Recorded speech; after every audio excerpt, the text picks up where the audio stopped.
अॼु खां 3 साल अॻु संगरार शहर मां अगवा थियल मासूम ॿारी प्रिया कुमारी बाज़ियाब न थी सघी आहे।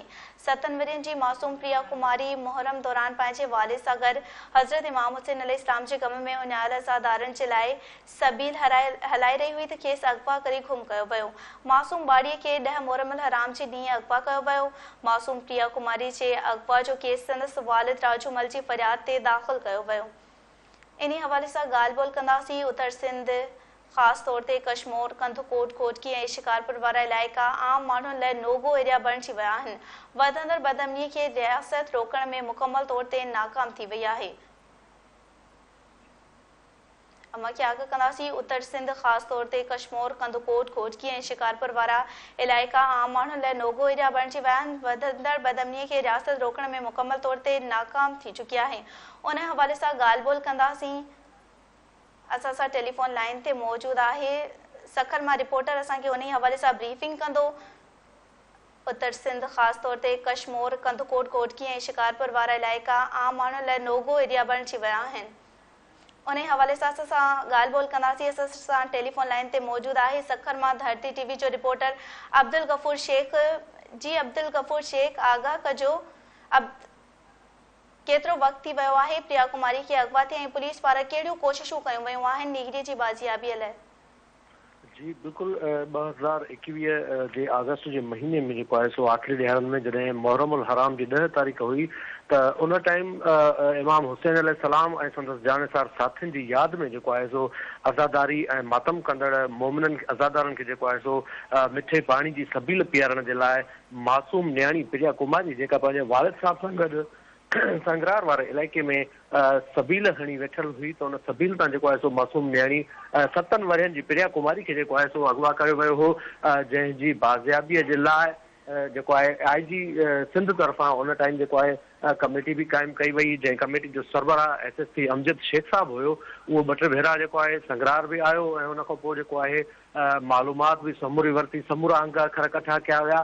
पर जेको आहे सो हिन महिल ताईं मासूम न्याणी जी बाज़ियाबी जेका आहे उहा यकीनी नाहे थी सघी, जंहिंजे करे तव्हांखे मां आगाही ॾींदो हलां त होली जो ॾिण बि जेको आहे सो हिंदू बिरादरी तरफ़ां ख़ासि तौर ते जेका मासूम न्याणी प्रिया कुमारी जो घर आहे उहो बि जेको आहे सो सादगी सां मल्हाए थो ऐं हिकु सोग वारी सूरत हाल पिणु संदनि घरनि में शाया थियल आहे, छो जो 31 महीननि खां वधीक जो अरसो गुज़री वियो आहे। पर हिन महल ताईं जेको आहे प्रिया कुमारी बाज़ियाब नाहे थी सघी। तोड़े जो सखर जे सियासी समाजी तंज़ीमुनि जे अॻुवाणनि तरफ़ां मुख़्तलिफ़ वक़्तनि ते जेको आहे सो न रुॻो एहतजाज कया विया, बल्कि प्रिया कुमारी रिहाई कमेटीअ तरफ़ां 4 महीननि खां मुसलसल जेको आहे सो 4 महीना प्रेस क्लब सखर आॾो जेको आहे एहतजाजी कैंप बि क़ाइमु कई वई। उनखां अलावा संगरार खां कंधरा सालेपत ताईं जेको आहे लॉन्ग मार्च बि कयो वियो हो, पैदल मार्च कयो वियो हो प्रिया कुमारी रिहाई कमेटीअ तरफ़ां। गॾोगॾु हिंदू बिरादरीअ तरफ़ां बि मुख़्तलिफ़ वक़्तनि ते रैलियूं कढी करे एहतजाजी मुज़ाहिरा कया विया आहिनि। पर हिन महिल ताईं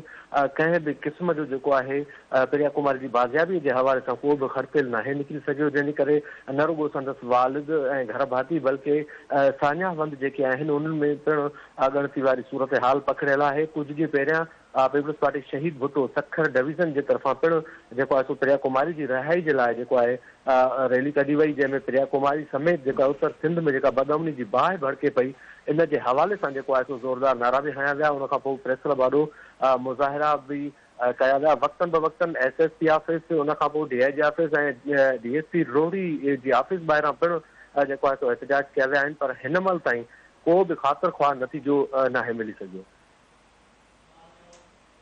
अच्छा अब्दुल गफूर शेख, असांखे ॿुधाइजो पुलिस जो कहिड़ो मौक़िफ़ साम्हूं आयो आहे? अब्दुल गफूर शेख, असांखे आगाह कजो। जी बिल्कुल, पुलिस जो को अहिड़ो को ख़ातिर ख़्वाह जेको आहे नतीजा खेज़ मौक़िफ़ साम्हूं नाहे आयो। पुलिस जो रिवायती ॻाल्हियूं आहिनि त प्रिया कुमारी जी बाज़ियाबी जे लाइ मुख़्तलिफ़ वक़्तनि ते जेको आहे सो उहे रेड कया पिया वञनि। जेको अॻूणो IG हुयो उहो पिणु 3 भेरा जेको आहे संगरार जो उन दौरो बि कयो, हुनजे प्रिया कुमारी जे वालिद सां बि मुलाक़ात कई, हुनजे घर भातियुनि सां बि, ऐं वारदात वारे हंध जो पिणु मुआइनो कयो हो। गॾोगॾु SSP जेको अमजद शेख साहब आहिनि उन्हनि बि जेका आहे सो इन हवाले सां जेको आहे पंहिंजी इंक्वायरी कई हुई। लेकिन हिन महिल ताईं को बि अहिड़ो को ख़ातिर ख़्वाह नतीजो पुलिस जे तरफ़ां साम्हूं नाहे अची सघियो। ठीकु आहे अब्दुल गफूर शेख, असां सां टेलीफोन लाइन ते ई मौजूद रहिजो। नाज़रीन, मांखे आगाह कयूं पिया मासूम नीगरी उत्तर सिंध खास तौर ते कश्मीर कंदकोट ऐं शिकारपुर वारा इलाइक़ा आम माण्हुनि लाइ नोगो एरिया बणिजी विया आहिनि। वधंदड़ बदअमनी खे रियासत रोकण में मुकमल तौर ते नाकाम थी वई आहे।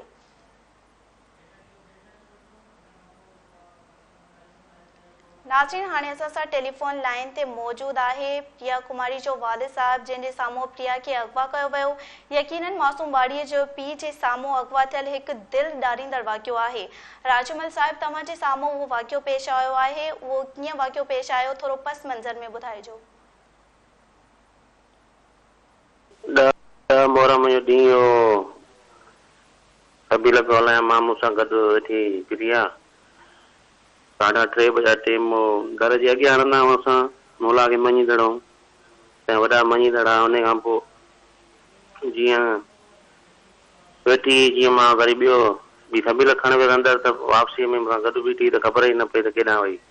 पोइ ॻोल्हा कई अथई त अहिड़ी ॻाल्हि थी कान्हे 30-40 सालनि में असां हुते अहिड़ी ॻाल्हि कॾहिं कान थी।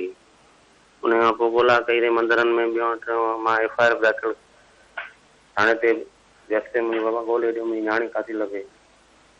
कोई काई ख़बर न पई, या आसमान खणी विया ज़मीन खाई वई। उन खां पोइ 3 साल थिया आहिनि, इहे आसरा पुलिस ॾींदी आहे त जल्द प्रिया खे आज़ादु कराईंदासीं। इन में कॉमेडियूं जोड़ियूं आहिनि। 3 SP हुआ ऐं SHO जेको जावेद मेमण हो पहिरां, उन महिल में उन 15-20 ॾींहंनि खां पोइ उहो माना चेंज करे छॾियनि। इरफान साम्हूं SP साहिबु हो, पोइ ॿुधाईंदो जल्द प्रिया खे रिकवर कराईंदासीं। छा छापा आया आहिनि, ॿियों टियों गिरफ़्तारियूं थियूं, उहा त उन्हनि खे ख़बर अथई छा थियो, रिकवरी थी न थी न्याणी मुंहिंजी। बाक़ी हाणे 3 साल थिया आहिनि, असां कुझु कोन थो थिए, रखी वेठा आहियूं अलाह ते, मां काॾे वञां। राजूमल साहब, नीगरी जे अगवा वारे वाक़िए खां पोइ केतिरा ई SSP आया विया, पुलिस अमलदारनि अवां सां मुलाक़ातूं कयूं, आथतूं बि ॾिनियूं। नेट पुलिस जो मौक़िफ़ कहिड़ो रहियो अवां जे आॾो? शक त कोई कोन्हे, कंहिंसां बि कोन्हे शक, काई ॻाल्हि कान्हे, न दुश्मनी आहे असांजे। न्याणी अलाए को खणी वियो आहे, को केॾां वई ख़बर कान्हे पई। हाणे मुंहिंजी घरवारी ॾींहं राति यादि कंदी आहे, प्रिया ईंदी छा कयूं, हाणे काई ख़बर नथी पए। राजूमल साहिब, हाणे अवां जो लाया अमल कहिड़ो हूंदो? मौक़िफ़ इहो ई चवंदा त प्रिया जल्द तव्हांखे ॾींदासीं, हथ कंदासीं, जांचा कयूं था, पुछा कयूं था, का कहिड़ी ॻाल्हि कंदी महिल कहिड़ी ॻाल्हि कंदा आहिनि। इहा ई बसि जांच थी हले 3 साल थिया आहिनि। वरी कंहिं महिल चवंदा त तव्हांखे पंहिंजो आहे त हाणे जांच असांखां वठनि, तव्हां घर वारनि खां टेस्टियूं ॿियों टियों कोटराई घर जी सभु जांच वठनि। बाक़ी हाणे अञा ताईं असांखे बचो त नथो मिले न। असां इहा ई अर्ज़ु कयूं था त असांखे बचो गुम आहे, असांखे न्याणी आज़ादु कराए ॾियो। असां स्पीकर जेको थियो साईं अवेद शाह साहिबु, हिनखे वर्दो कयूं था, हिन जो तर आहे साईं ख़ुर्शीद शाह साहिब खे, MNA आहे असांजे ॻोठ जो शहर जो, साईं नासिर शाह खे, मौला खे मञींदड़ आहे, हिननि खे वर्दो आहे त न्याणी जी कोशिशि राजूनी कोशिशि कयूं, नथो थिए राजूनी कोशिशि करे असांखे जांचा करे न्याणी का ख़बर ॾियनि, का आज़ादु कराए ॾियनि। राजूमल साहिब, अवां जी महिरबानी, अवां धरती TV खे टाइम ॾिनो। नाज़रीन, अवां खे जीअं त आगाह कयूं पिया, 7 वरियनि जी मासूम प्रिया कुमारी मुहर्रम दौरान पंहिंजे वालिद सां गॾु हज़रत इमाम हुसैन अलैहिस्सलाम जे ग़म में उञायल अज़ादारनि जे लाइ सबील हलाए रही हुई त खेसि अगवा करे गुम कयो वियो। अवां खे आगाह कयूं पिया, मासूम प्रिया कुमारी 7 वरियनि जी मासूम प्रिया कुमारी मुहर्रम दौरान पंहिंजे वालिद सां गॾु हज़रत इमाम हुसैन अलैहिस्सलाम जे ग़म में उञायल अज़ादारनि जे लाइ सबील हलाए रही हुई त खेसि अगवा करे गुम कयो वियो। 7 वरियनि जी मासूम प्रिया कुमारी मुहर्रम दौरान पंहिंजे वालिद सां गॾु हज़रत इमाम हुसैन अलैहिस्सलाम जे ग़म में उञायल अज़ादारनि जे लाइ सबील हलाए रही हुई त खेसि अगवा करे गुम कयो वियो। उन हवाले से असां टेलीफोन लाइन ते मौजूद है इलाई बख्श मेतलो पाण कानूनदान आहिनि डिस्ट्रिक्ट बार जा उहदेदार पिण रहा आहिनि। अस्सलाम वालेकुम इलाई बख्श मेतलो साहब। नाज़रीन राब्तो मुनक़दा थी वियो आहे इलाई बख्श मेतलो सां। अवांखे जीअं त आगाह कयूं पिया 7 वरियनि जी मासूम प्रिया कुमारी मुहर्रम हराम दौरान पंहिंजे वालिद सां गॾु हज़रत इमाम हुसैन अलैहिस्सलाम जे हवाले सां उञायल अज़ादारनि जे लाइ सबील हलाए रही हुई त खेसि अगवा करे गुम कयो वियो। 7 वरियनि जी मासूम प्रिया कुमारी मुहर्रम दौरान पंहिंजे वालिद सां गॾु हज़रत इमाम हुसैन अलैहिस्सलाम जे गम में उञायल अज़ादारनि जे लाइ सबील हलाए रही हुई त खेसि अगवा करे गुम कयो वियो। अवांखे आगाह कयूं त 2.5 सालनि जो वक़्तु थी चुको आहे। प्रिया कुमारी जे हवाले सां का बि ॼाण न मिली सघी आहे। मासूम प्रिया कुमारी जे वालदा हंजू हारे रही आहे। 7 वरियनि जी मासूम प्रिया कुमारी मुहर्रम दौरान पंहिंजे वालिद सां गॾु हज़रत इमाम हुसैन अलैहिस्सलाम जे गम में उञायल अज़ादारनि जे लाइ सबील हलाए रही हुई त खेसि अगवा कयो वियो। उन हवाले सां राब्तो बहाल थियो आहे। इलाई बख्श मेतलो पाण कानूनदान आहिनि डिस्ट्रिक्ट बार जा उहदेदार पिण रही चुका आहिनि लाइन ते मौजूद आहिनि। अस्सलाम वालेकुम इलाई बख्श मेतलो साहब।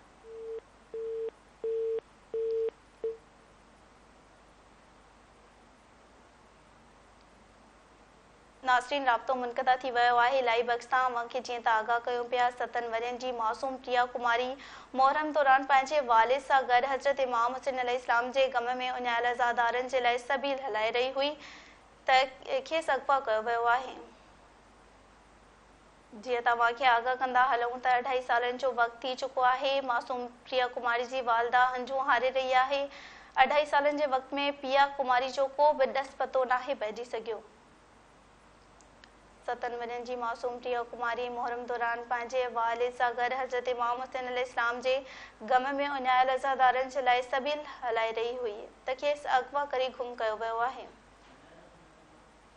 इलाई बख्श मेतलो टेलीफोन लाइन ते मौजूद आहिनि। राब्तो बहाल थियो आहे। अस्सलाम वालेकुम इलाई बख्श मेतलो साहब। वालेकुम सलाम।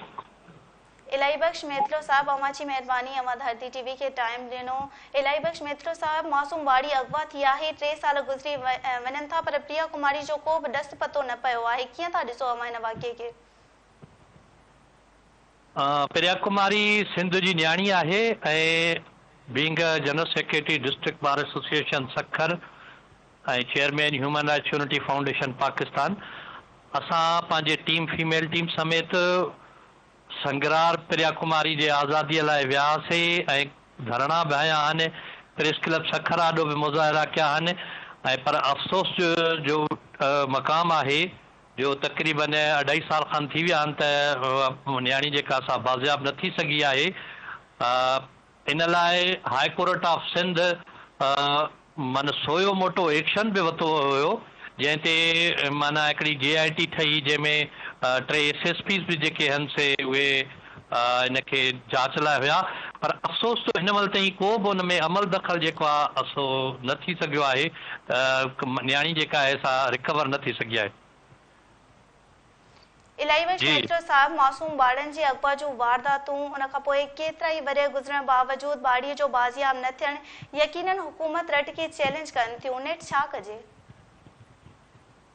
तमामु अफ़सोस जी ॻाल्हि आहे त सिंध मुकमिल तौर बदअमनीअ जे वर चढ़ियल आहे। ख़ासि करे जेके अंदरूनी सिंध जा ज़िला आहिनि जैकमाबाद कश्मीर शिकारपुर सखर घोटकी इहे बदअमनीअ जे वर चढ़ियल आहिनि। अगवा जूं वारदातियूं पुरनि जूं वारदातियूं आम आहिनि ऐं नंढनि ॿारनि जे अगवा जा बि इलाही सारा जेके आहिनि से मिसाल आहिनि त हिते ॿारनि खे अगवा कयो वियो आहे पर इंतिज़ामिया बुरी तरह सां फेल वई आहे उनखे रिकवर कराइण में ऐं कानून जी रिट बहाल करणी पवंदी छाजे करे जो हुकूमत जी ज़िम्मेवारी आहे स्टेट जी त लॉ एंड ऑर्डर सिचुएशन बरक़रार रखे त माण्हू जेका जीअण जेको उनजो आसान हुजे त रोज़गार जा तालीम जा इहे दरवाज़ा जेके आहिनि से खुलियल रहंदा वेतर माना सिंध तबाह थींदी पई वञे।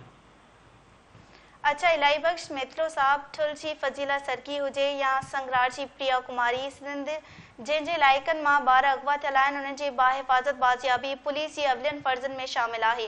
चूंडल नुमाइंदनि खे बि आला ईमाननि में उन ते आवाज़ उथारणु घुरिजे। गॾोगॾु समाज जे हर बाशहूर फ़र्द खे पंहिंजो किरदारु अदा करणु घुरिजे। नीकिरी जी बाज़ियाबीअ लाइ सियासी समाजी धुरनि सिविल सोसाइटी खे कहिड़ो लाइ अमल इख्तियार करणु घुरिजे? इहो अफ़सोस जो अमल आहे त सॼी सिंध ऐं सोशल जेके वर्कर आहिनि उहे बेदार आहिनि।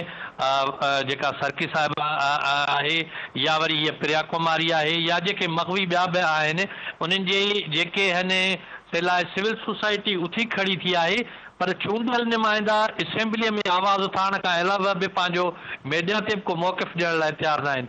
ऐं अफ़सोस सां चवणो पवे थो त सखर में जेका प्रिया कुमारीअ जी माना गुमशुदगी आहे, अगवाशुदा आहे, उन लाइ बि को चूंडियल नुमाइंदे कंहिंजो आवाज़ न त प्रेस कॉन्फ्रेंस थी आहे न वरी इक़्तिदारी ऐवाननि ते जेको असां आवाज़ पहुचायूं जेका माना उनजी नाअहली लिखी वेंदी त उहे मज़लूम माण्हुनि लाइ हद जे तक जे माण्हुनि जो तहफ़ुज़ करण में बुरी तरह फेल विया आहिनि। ठीक आहे, इलाही बख़्श अमा जी महिरबानी। नाज़रीन, अॼु खां 3 साल अॻु संगरार शहर मां अगवा थियल मासूम बाड़ी प्रिया कुमारी बाज़ियाब न थी सघी। 7 वरियनि जी मासूम प्रिया कुमारी मोहरम दौरान पंहिंजे वालिद सां गॾु हज़रत इमाम हुसैन अलैहिस्सलाम जे ग़म में उञायल अज़ादारनि जे लाइ सबील हलाए रही हुई त खेसि अगवा करे गुम कयो वियो हो। मासूम बाड़ीअ खे 10 मुहर्रम हराम जे ॾींहुं अगवा कयो वियो हो। मासूम प्रिया कुमारी जे अगवा जो केस संदसि वालिद राजूमल जी फरियाद ते संगरार थाणे ते दाख़िल करायो वियो। रोड़ी भरिसां संगरार वारे इलाइक़े मां अगवा थियल मासूम बाड़ी प्रिया कुमारी जी बाज़ियाबीअ लाइ सिंध वासन सोशल मीडिया ते वॾे पैमाने ते मुहिम पिणु हलाई। मुख़्तलिफ़ शहरनि में औरतुनि, सियासी समाजी अॻवाननि ऐं ॿारनि पारां एहतिजाजी मुज़ाहिरा पिणु कया विया।